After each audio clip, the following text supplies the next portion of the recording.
Hi hello viewers, welcome back to RMK TV channel. నేను మీ నిత్య. విశాఖలో సభ్య సమాజం తలదించుకునే ఘటన వెలుగు చూసింది. ఓ మైనర్ బాలికకు వారం రోజుల పాటు కొంతమంది యువకులు నరకం చూపించారు. బాలిక పోలీసులకు ఫిర్యాదు చేసి తాను చవి చూసిన నరకాన్ని పోలీసులకు వివరించడంతో ఆలస్యంగా ఈ విషయం బయటకు వచ్చింది. దీనికి సంబంధించిన మహిళా సంఘాలే కాకుండా స్థానిక మహిళలు కూడా మైనర్ బాలికకు అండగా నిలిచారు.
అత్యాచార ఘటన ఏదైతే ఉందో 4 టౌన్ లిమిట్స్లో జరిగింది.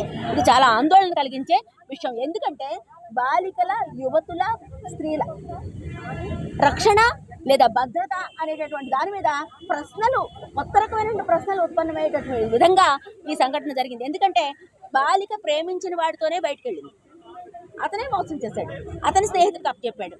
సరే నా అమ్మాయి ఇంటికి వెళ్ళిపోవాలి, కానీ భయపడిందో, ట్రామాలోకి వెళ్ళిపోయిందో, ఆ అమ్మాయి బీచ్లోకి వెళ్ళి కూర్చొని ఏడుస్తుంటే ఫోటోగ్రాఫర్స్ ఆ అమ్మాయిని ఏదో ఆదుకున్నట్టుగా పోజు కొట్టి ఆ అమ్మాయిని వాళ్ళ దగ్గరికి తీసుకొని వెళ్ళిపోయి ఇక్కడ నగరం నడిబొడ్డులో ఉన్నటువంటి హోటల్స్లో, అంటే జగదాంబ, కృష్ణానగర్ ఈ ప్రాంతంలో ఉన్న హోటల్స్లో ఆ అమ్మాయిని తీసుకెళ్ళిపోయి సామూహికంగా 11 మంది అత్యాచారానికి పాల్పడ్డారు. అంటే మొత్తం మీద ఒక మైనర్ దళిత గర్ల్ 13 మంది చేత 3-4 రోజుల పాటు అత్యాచారానికి గురైందంటే ఆ అమ్మాయి ఎంత చిత్రహింస అనుభవించుంటుంది అనేది మనం అందరం ఆలోచించాల్సిన విషయం. అలాగే ఆ అమ్మాయి తనకు సహాయం చేసే వాళ్ళ కోసం ఎంత ఆక్రోశించింది అనేది మనకు తెలియదు. కానీ తండ్రి వెంటనే పోలీసులకు కంప్లైంట్ చేశాడు. మిస్సింగ్ కేసు పెట్టినప్పుడు ఆ మిస్సింగ్ కంప్లైంట్ ఎప్పుడైతే వచ్చిందో పోలీసులు కనుక ఆ అమ్మాయి సెల్ నెంబర్ని ట్రాక్ చేసి ఉంటే ఈ నేరంలో సగం తగ్గేది. ఇమీడియట్గా నిందితులంతా కూడా దొరికిపోయేవారు. కానీ ప్రతి మిస్సింగ్ కంప్లైంట్ విషయంలోనే పోలీసులు నిర్లక్ష్యమే వహిస్తారు. ఎప్పుడు కూడా వెంటనే, అందులో ముఖ్యంగా ఉమెన్ మిస్సింగ్, గర్ల్ మిస్సింగ్ వచ్చినప్పుడు దాని పట్ల చాలా విజిలెంట్గా ఉండాలి, వెంటనే దాని సంగతి ఏంటో చూడాలనే దానికి పోలీసులు రారు. ముఖ్యంగా 4 టౌన్ పోలీస్ స్టేషన్ చాలా నిర్లక్ష్యంతో నడుస్తున్న స్టేషన్. గతంలో పశ్చిమ బెంగాల్కి చెందినటువంటి అమ్మాయి రీతు వర్మ విషయం, ఆ అమ్మాయి సస్పిషియస్ డెత్ విషయంలో కూడా అక్కడ చీఫ్ మినిస్టర్ మమతా బెనర్జీకి మనల్ని ఇక్కడ మేల్కొల్పాల్సి వచ్చిందంటే 4 టౌన్ పోలీస్ స్టేషన్ పరిస్థితి ఏంటంటే దాని మీద కమిషనర్ గారు దృష్టి పెట్టాలి. ఇప్పుడు కూడా ఈ సంఘటన జరిగిన తర్వాత 4 టౌన్ పోలీసులు చేయాల్సిన నిర్లక్ష్యం అంతా చేసేసాక, నేరం అంతా జరిగిపోయాక, ఆ అమ్మాయి జీవితం అంతా ప్రశాంతకం అయిపోయిన తర్వాత కేసు దిశ స్టేషన్కి మారింది. దిశ ఏసీపీ వివేకానంద్ గారు ఎఫిషియెంట్ ఆఫీసరు. ఆయన వెంటనే ఇంచుమించుగా 11 మంది అరెస్ట్ అయిపోయారు. ఆల్రెడీ 2 కోసం గాలిస్తున్నారు. అంటే ఇప్పుడు స్పీడప్ అయింది, ప్రోగ్రెస్ అయింది. కానీ ఇదే ముందు ఈ స్పీడప్ అవడం అనేది ముందు జరుగుంటే ఈ నేరంలో చాలా తీవ్రత తగ్గేది. ఈ నేరం దాదాపుగా చాలా వరకు జరగకుండా ఉండడానికి అవకాశం ఉండేది. అంటే పోలీసుల నిర్లక్ష్యం అనేది ఈ అత్యాచార సంఘటనలో మాత్రం కొట్టొచ్చినట్టుగా కనిపిస్తుంది. దీన్ని మేము ఖండిస్తున్నాము.